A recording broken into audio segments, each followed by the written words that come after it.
Welcome to Discover Nutrition. For the next hour, stay tuned to discover how you can achieve health through food and lifestyle. Teresa Healy, registered nurse and certified health counselor, along with Melanie Albert, integrative medicine fellow of the Kaiser Institute and certified health counselor, are here to explain how you can discover the unique nutritional needs of your body. Integrative nutrition is not about dieting, but rather the discovery of foods and lifestyle that will make you feel vibrant and alive. Now here are your hosts of Discover Nutrition, Melanie Albert and Teresa Healy. Thank you for tuning in to Discover Nutrition. Hi, I'm Melanie Albert. I'm the founder and director of Healthy Lifestyle Nutrition Group, and I'm a certified health counselor. I'm happy to be here on Discover Nutrition to share some insights on how you can be healthier and happier through food and lifestyle, to discuss nutrition news you can use, and to explore the important nutrition topics in our country today. And at times we have local and national experts, as we did last week. Hi, I'm Teresa Healy, registered nurse, holistic health counselor, and owner of RX Food. Let food be your medicine. I am your prescription for living a vibrant life through nutrition. I am honored to be here today, and thank you for joining Melanie and me for this hour while we bring you another week of nutrition information you can use to make informed choices about what you eat so you too can feel happier and healthier. We'd like to invite our listeners to call in and ask any question or join our discussion. If you have a question, you can call at 602-277-5369. Or if you're out of town, it's 1-866-536-1100. And we also invite you to take a look at our website. It is www.discovernutritionaz. That's Discover Nutrition AZ. And on our website, you'll find out what Teresa and I are doing and where we're having our events. So take a look. Our intention today is to discuss healthy aging foods that we recommend you incorporate into your diet. These foods are a great way to increase availability of essential nutrients into your body that will help you combat the aging process. We're also going to discuss 10 steps to stress less. I like that. 10 steps to stress less. Yes, so welcome, and we're glad you're there, and we're going to get started. Healthy aging. As I mentioned before, these foods that we're going to talk about are important in your quest for longevity.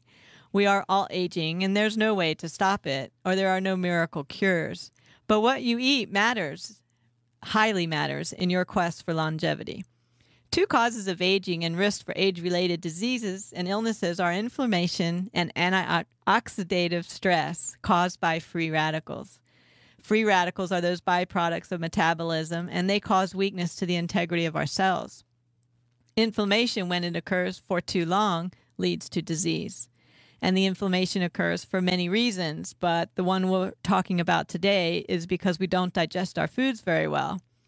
And so these undigested foods get into our bloodstream, causing the immune system to activate and developing antibodies, which are normal inflammatory response of our bodies, is a great thing, except as we continue to eat foods that don't get digested, the inflammatory process continues for a long period of time, and that's where the disease gets stimulated.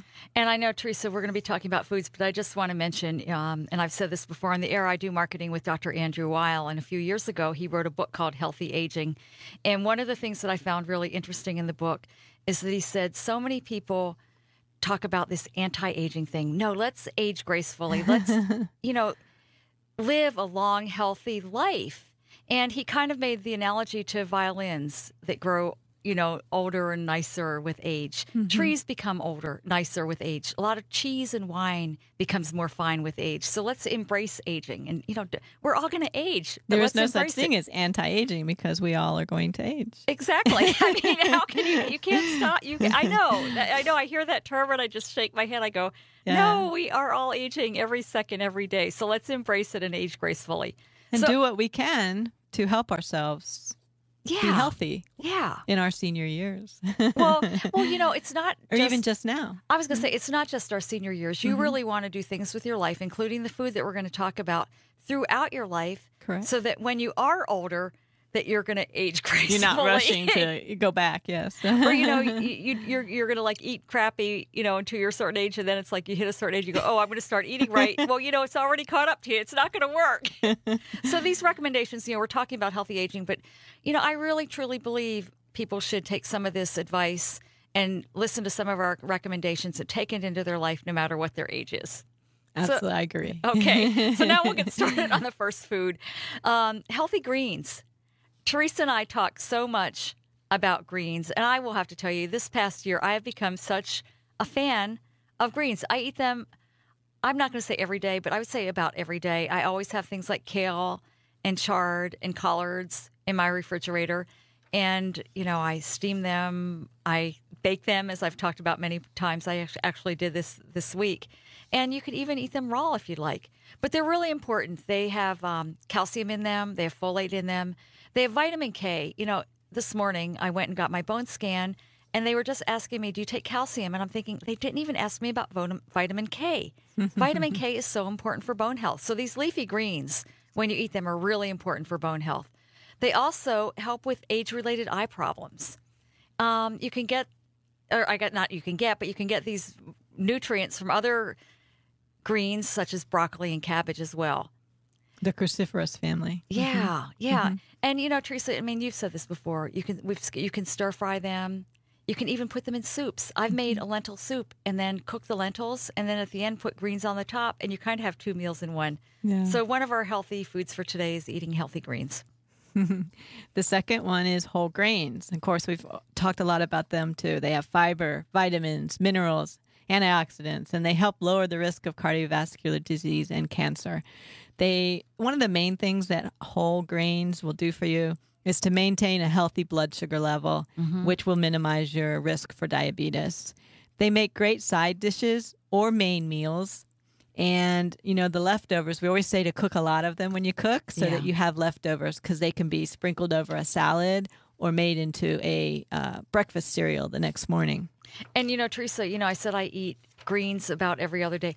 I bet I eat whole grains every day, whether it be, they should oats be in the our morning. diet every day. Yeah, I might eat steel cuts oats in one morning, and the next day I might have quinoa for lunch, and the next day I might have some kind of brown rice for dinner. But I would bet every single day when I'm in town. I can't say I do it when I travel, but definitely when I'm in town. So yay for the whole grains. You really want to see the grains. You don't want the processed, refined grains. Yeah, you want brown rice instead of white rice. Yeah. That's one of the main ones, because people think if they eat white rice, they're good. But really, you need the brown rice. And I'm also thinking about bread. A lot of people eat whole wheat bread, and they think they're getting a really good, nutritious bread. But you want whole grains. You really want to see the grains. You want to see little parcels in the bread. You not only want to see them, you want to chew them. I know. You want chewy bread. Yeah. So whole grains. The next category that we recommend for healthy aging is berries. Oh, my gosh. Teresa, there are so many kind of berries. Love berries. I love them. Blueberries. I bought some beautiful organic blueberries this week. Blackberries. Cranberry. I know you love cranberries. I know we both love goji berries. I just bought some goji berries. I bought goji berries today. Yeah, I was just in Whole Foods, so I bought them. And I even made a trail mix with them last week and took them to Florida. And my parents are going, oh my gosh, what is all this stuff? I had gooseberries and goji berries and some raisins, which isn't in the berry family, but they were there anyway. But anyway, berries are really rich in antioxidants. They're really good for brain function. They're good for muscle tone and balance as well. If you can get your berries in season, get them in season. And if you can, buy organic. And Teresa, you're the best with berries. I eat them in smoothies. I know we always add them to salads and those sorts of things. And we add them to our cereals in the morning as well. But boy, berries are great. And they're great alone as a snack. And my boys still love that soy ice cream, and so I make them throw blueberries on top of it. And I feel like, okay, I do. Let's compromise. Put some berries on it. Well, I think I'm the same as your boys, because I buy my vanilla soy delicious and then I add my frozen blueberries, and I think, oh, this is really great. It's funny. Yeah, it is funny. I love it. But they're like, okay, Mom. Yeah. Well, you are listening to KFNX News Talk Radio 1100 with Melanie Albert and Teresa Healy. When we return, we will continue our discussion of the 10 healthy foods for longevity. So stay tuned. We'll be right back.